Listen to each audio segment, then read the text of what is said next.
Hello student, this is 12th chemistry class. We are doing unit 5 surface chemistry, and now what is catalyst? We will do what is the process of catalyst या catalysis किसे कहते हैं, ये सारी चीज़ें हम इसमें पढ़ेंगे. तो catalyst क्या है? Substance which alter the rate of a chemical reaction without itself undergoing any change. कोई भी चीज़ अगर अपने आप में कोई चेंज नहीं ला रहा लेकिन केमिकल रिएक्शन को करवा रहा है उसको हम कैटलिस्ट कहते हैं. ठीक है. और जो ये कैटलिस्ट किसी भी सब्सटेंस के रेट को एनहांस कर रहा है, इंक्रीज कर रहा है, उस प्रोसेस को हम क्या बोलते हैं? कैटालाइसिस. ठीक है. The phenomena of increasing the rate of a reaction by the use of catalyst is called as catalysis. अब कैटालाइसिस जो है हमारे पास दो तरह की है, positive catalysis and negative catalysis. नाम से आपको पता लग गया होगा. पॉजिटिव कैटालाइसिस का क्या काम है? It increase the rate of a reaction. और जो नेगेटिव कैटलिस्ट है उसका क्या काम होगा? Decrease the rate of a reaction. ठीक है. अब पॉजिटिव कैटलिस्ट का काम क्या होता है एक और, कि ये एक्टिवेशन एनर्जी को लेकिन लोअर डाउन करता है. इंक्रीज तो रेट ऑफ रिएक्शन को कर रहा है लेकिन एक्टिवेशन एनर्जी को लोअर डाउन कर रहा है, जिसकी वजह से स्पीड ऑफ रिएक्शन जो है वो बढ़ रहा है. और नेगेटिव कैटलिस्ट का क्या काम है?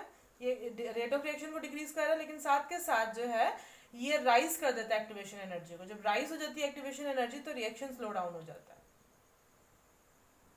कैटलिस्ट को आप इस ग्राफ के थ्रू अच्छे से समझ सकते हो. अगर कोई आपके पास कैटलाइज्ड रिएक्शन है ना, तो उसका आप देख सकते हो कि जो एक्टिवेशन एनर्जी की वैल्यू है वो कितनी कम आती है. इसका मतलब स्पीड बढ़ गई रिएक्शन की.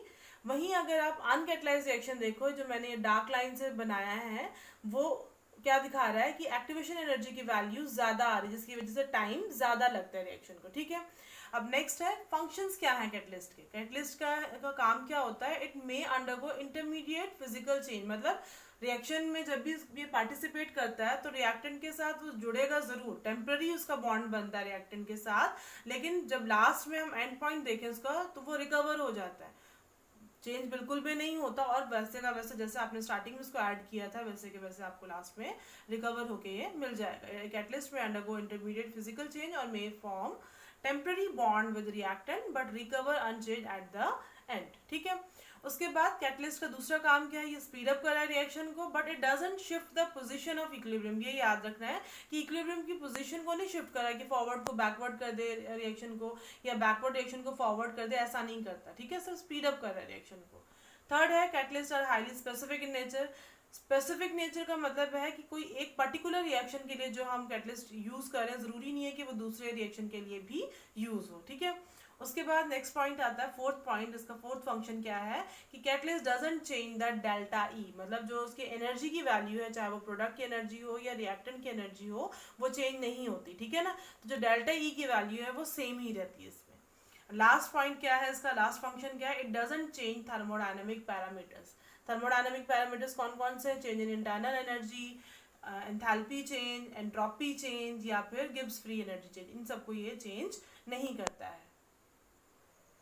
सो next is what are promoters and poisons. आपने देखा होगा कई रिएक्शन में कैटलिस्ट के साथ साथ कुछ और एक्स्ट्रा सब्सटेंस भी ऐड किया जाता है. ठीक है. तो प्रोमोटर्स क्या है? It enhances the activity of catalyst. किसी भी कैटलिस्ट की स्पीड को और भी ज़्यादा बढ़ाने के लिए प्रोमोटर्स ऐड किए जाते हैं. फॉर एग्जांपल जैसे हमारे पास हेबर प्रोसेस है, प्रोडक्शन ऑफ अमोनिया, यानी नाइट्रोजन और हाइड्रोजन को जब हम रिएक्ट करवाते हैं अमोनिया की प्रोडक्शन होती है. लेकिन हम यहाँ पे क्या कैटलिस्ट ऐड करते हैं? आयरन कैटलिस्ट ऐड करते हैं. आयरन यहाँ पे कैटलिस्ट है, लेकिन साथ में मोलिब्डेनम भी ऐड किया जाता है. तो ये जो मोलिब्डेनम हम ऐड करते हैं इट इज़ द प्रमोटर. ठीक है. उसके बाद दूसरी टर्म क्या है? पॉइजन्स. पॉइजन्स नाम से पता लग रहा होगा कि ये इसका काम क्या करे? It decreases the activity of catalyst. Activity की जो है कैटलिस्ट की ये डिक्रीज कर देता है. फॉर एग्जांपल जैसे कार्बन मोनोऑक्साइड है या आर्सेनिक है, किसी भी रिएक्शन में अगर हम कैटलिस्ट के साथ कार्बन मोनोऑक्साइड या आर्सेनिक को ऐड कर देंगे तो उस रिएक्शन की स्पीड को वो कम कर देगा. ठीक है. यानी कि कैटलिस्ट की स्पीड को कम कर रहा है इसलिए रिएक्शन की स्पीड भी कम हो जा रही है. So next topic is what are the classification of catalysis. Homogeneous and heterogeneous catalysis. Homogeneous, homo word किसके लिए यूज होता है? सेम चीज़ों के लिए. ठीक है. जहाँ पर रिएक्टेंट और प्रोडक्ट सेम फेज पे हैं, ठीक है, उसको हम वहाँ पर होमोजेनस वर्ड यूज करें. यानी यहाँ पर रिएक्टेंट प्रोडक्ट के साथ साथ हमारे पास जो कैटलिस्ट है उसका फेज भी क्या होगा? सेम होगा. ठीक है. फॉर एग्जाम्पल जैसे मैंने एग्जाम्पल लिया कि सल्फर डाइऑक्साइड को जब हम सल्फर ट्राइऑक्साइड में कन्वर्ट कर रहे होते हैं तो देखो सल्फर डाइऑक्साइड गैस स्टेज में है, उसके साथ दूसरा जो रिएक्टेंट है oxygen, it is also in gas phase, और जो हम नाइट्रोजन मोनोऑक्साइड यहाँ पर यूज कर रहे हैं, ठीक है, it is also in gaseous phase, और जो प्रोडक्ट आ रहा है वो भी हमारे पास क्या आ रहा है, गैशियस फेज, मतलब कि सारे के सारे रिएक्टेंट, प्रोडक्ट, हमारा कैटलिस्ट, तीनों की तीनों चीजें यहाँ पर क्या आ रही हैं, सेम फेज में आ रही है, तो उसको हम बोलते हैं होमोजेनस कैटलिस्ट, ठीक है। नेक्स्ट है हेट्रोजेनस कैटलिसिस। हेट्रोजेनस कैटलिसिस क्या होगा, यहाँ पर रिएक्टेंट और कैटलिस्ट दोनों का फेज डिफरेंट होगा, ठीक है, तो उसको हम बोलेंगे हेट्रोजेनस। फॉर एग्जांपल जैसे मैंने अभी आपको हेबर प्रोसेस बताया, यहाँ पर क्या हो रहा है, नाइट्रोजन और हाइड्रोजन दोनों गैशियस फेज में, लेकिन जो हम यहाँ आयरन कैटलिस्ट यूज कर रहे हैं it is in solid phase, तो दोनों का फेज अलग हो गया, दोनों की स्टेट जो है अलग हो गई, इसलिए इसको बोलेंगे हेट्रोजेनस कैटलाइसिस। यहाँ पर हमारे पास कुछ एग्जाम्पल्स हैं हेट्रोजेनस कैटलाइसिस की, जैसे जिगलर नाटा कैटलिस्ट है। जिगलर नाटा कैटलिस्ट टाइटेनियम R3Al। अब ये R3 क्या है, एल्काइल ग्रुप है जो कि मिथाइल या फिर इथाइल ग्रुप हो सकता है, और ये किस लिए यूज किया जाता है, for the polymerisation of olefins. Olefins की पॉलीमराइजेशन के लिए, ऑयल फॉर्मेशन के लिए इसको यूज किया जाता है, ठीक है। इसी तरह से नेक्स्ट है विल्किंसन कैटलिस्ट। ये सारे जो तीनों कैटलिस्ट हैं ये हेट्रोजेनस कैटलिस्ट है, ठीक है।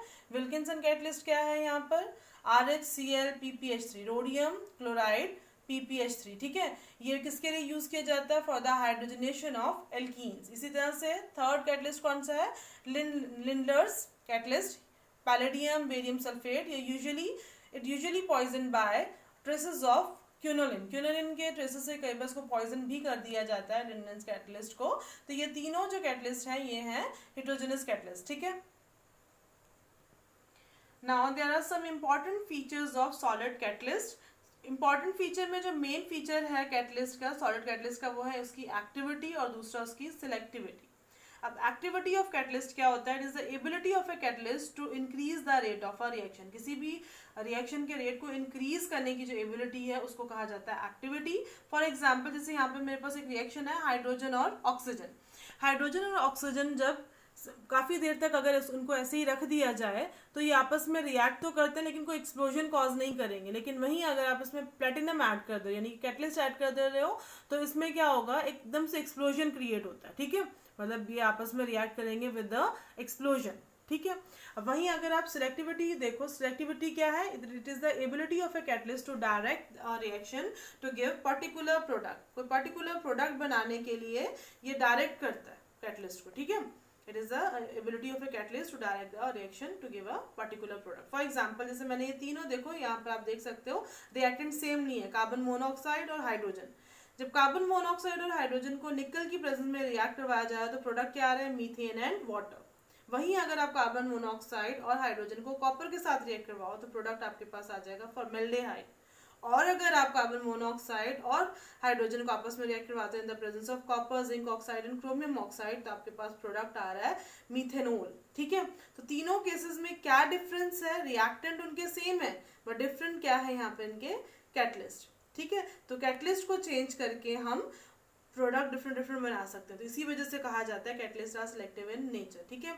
अब ये जो टॉपिक है हेट्रोजेनस कैटलिस्ट, इसका मैकेनिज्म और साथ में एंजाइम की एक्टिविटी, उसके जो थ्योरीज हैं वो मैं आपको नेक्स्ट क्लास में करवाऊंगी।